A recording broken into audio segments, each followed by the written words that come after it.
I'm Betsy Ronel, and I'd like to welcome you to beautiful Bedford, New York, 50 minutes outside of the city. From history to movies to horses, we've got it all. Come with me, and I'll show you.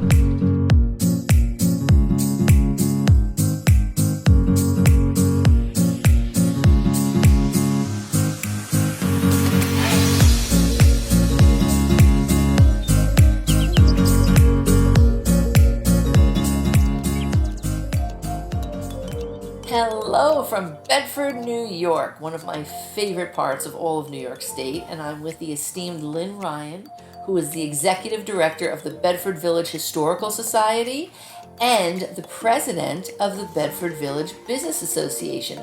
Lynn is here to tell us what makes Bedford so special and near and dear to our hearts. Well, thank you, Betsy. I'm so glad to talk a little bit about the town that has been so special to me.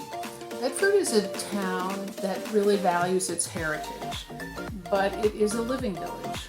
So for example, the post office used to be a saddle shop, and the man who ran the saddle shop was a man named Batch Ben, and Batch stood for bachelor because he wasn't married.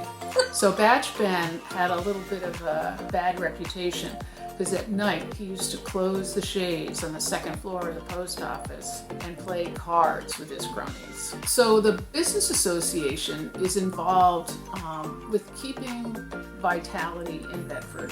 The Historical Society also strives to bring vitality to the village. So Lynn, you give such a beautiful history, and we know it's so important to you, of the Bedford Village. What are we doing today with all these beautiful buildings we've saved? That's a great question, Betsy. So some of the buildings are used as historic sites. For example, the courthouse, where we have our museum on the second floor. The courthouse is Westchester County's oldest building that's still standing, and one of only 3 state courthouses built in the 18th century. Wow. That still remain. Amazing. And the last building would be the one we're in right now. This is the Bedford store. It is an old general store that actually used to be located over on Pound Ridge Road, but was moved here in about 1890. So students come and can learn about colonial life. They learn about how justice was served in the courthouse, how education was delivered when it was in one room. And also I do a series on artifacts through the centuries, utilizing many of the objects that we have from our museum collections. So students can learn about types of tools that not only the Native Americans used in pre-colonial time, but also the objects that were created in the Industrial Revolution, which have been replaced by even greater technology. I've been to some of these when I help out on the school tours, and they're so fun to see Lynn. She's all in colonial garb. You don't recognize her, but you do see colonial Lynn out on the green. Thank you, Betsy, and we love having you volunteer your time to help us with that program. I've been here a long time, and I will say that we give a pretty good party. Yes, you do. We do some fun stuff here in Bedford. So we do some fun things to really get the community together. The thing that makes Bedford also unique and special is that we still have this original village green. We also have the Hop Fest. So fun. Which is our version of an Oktoberfest. We also have a lot of sip and strolls, and at Christmas time, it's the most glorious and most magical night. That actually, the tree lighting and the events that happen that evening, while many organizations are involved, we do open the courthouse for an open house, and the playhouse is open, and some of the stores stay open late. But the tree lighting is actually managed by the Business Association. So we feel very fortunate to have this historic village which is full of life, but also with a nod to its past. But there's activity and life going on inside every one of them. It's an old-fashioned modern town, is how I like to call it. Yeah. And Bedford is known as the living village that brings history to life, and I love it for just those reasons.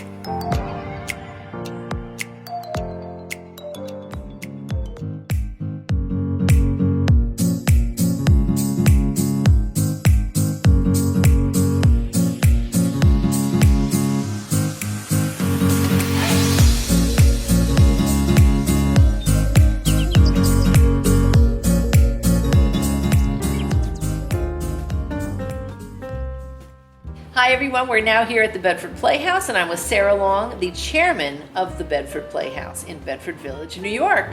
Another one of my favorite places to be in all of Bedford. It's been a great pleasure of mine to be part of this place for 5.5 years. A group of people got together and decided to save the Playhouse. And John Farr, a local film buff, helped spearhead that and did the renovation, opened, created 2 other theaters and this wonderful space, Bambi's Bar, and it is what it is today. When you need someone or something, the Playhouse to me is my safe haven. So I run here, I'm hungry, I run here. If I need Wi-Fi, if I want to just sit and chill out, I'll always run into a friend or make a new one. It's just the center of Bedford, in my opinion.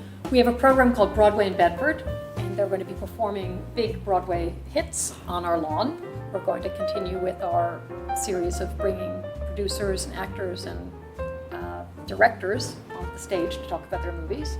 And we've got some big authors, and we've started a book club. And the whole point of this place was to bring people together. When we first rebuilt the Playhouse, we did a little film about what it was like when the Playhouse first opened and what were your first experiences like at the Playhouse. Many people had their first kiss here. Many people smoked their first cigarette in the balcony. Many people, it was the first place they snuck in. A lot of people have stories here, and now I feel like we're creating new memories and new stories for people. And certainly, a lot of people are meeting friends here for the first time, meeting people who become great friends, learning things for the first time, and talking about art and culture and community, which I think is bringing people together. Nothing is more important. Bedford Playhouse is the community hub of Bedford, hands down. And the area. I think that we are becoming the hub of much of southern Westchester, and we've been having Academy Award screenings where the Academy has been sending the screeners up here and getting the voters to come up here to watch because our sound system and our screen is better. They're both better than what they can get in the city. And so we've had a lot of them. Paul Schaefer gave us his piano from his time to David Letterman, and he donated that before we opened, and that piano is the centerpiece of this cafe. So, Sarah, we also have an amazing cafe and bar that I've come to many a time. Tell us about that. You can come here and do everything. You can have your dinner, go see a movie, stay after for a drink. I come here for breakfast sometimes. Yep. Yeah. The place is quite beautiful. I mean, people should stop in just to take a look. It's really beautiful. Well, you incorporated some of the historic elements of the original Playhouse with the new. Being a member is the best thing for us and probably the best thing for you. We're a nonprofit, so it's important to support us, and I think it's a worthy cause. And if you're going to be anywhere near this area, you should definitely stop in. So thank you, Sarah. This was just so informative. I've known a lot of these things already, but I've learned some new little nuggets, and for those watching, this really is one of the treasures of northern Westchester and open to and received by all of Westchester County and the city. So please come check us out, bedfordplayhouse.org.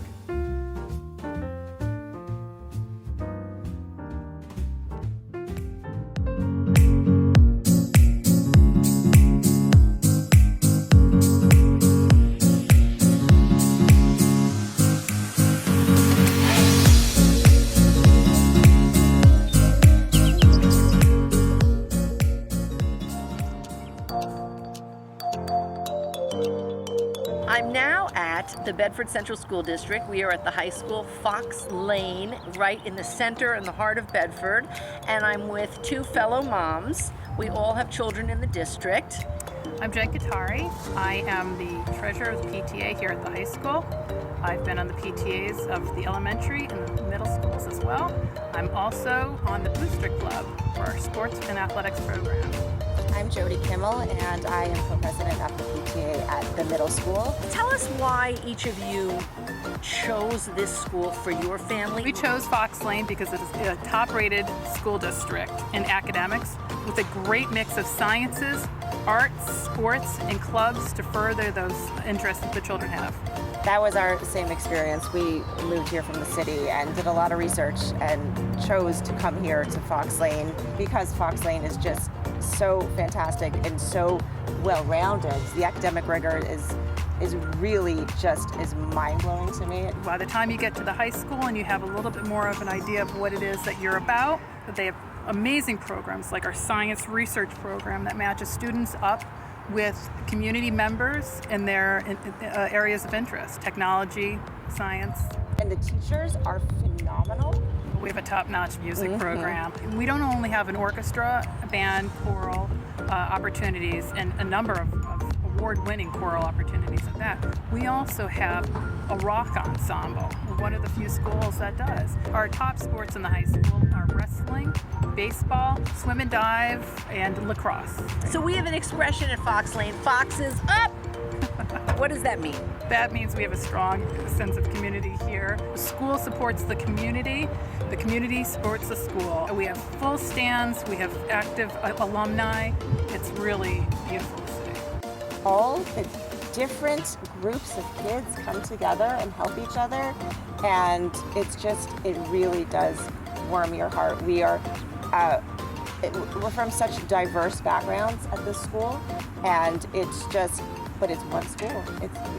We're all Foxes. The student government is very active, starting in the middle school, and the grade level elections, and then the student body elections. And in the high school, the student government leaders plan the proms, they do all the fundraising. It's a very active group. People choose regularly to come back and raise their families in this district. And in the high school, we have teachers who have had opportunities to teach at the university level, but have chosen to teach at our school. We really have a high quality of staff, and they really make not just the high school, the middle school, but the elementary schools home to these children. I've noticed that the kids are prepared for the next level all the way through. At the high school level, they're preparing these students for the rest of their lives. What they're refining their interests, getting them ready to go to the school of their choice, and then prepare for a career of their choice.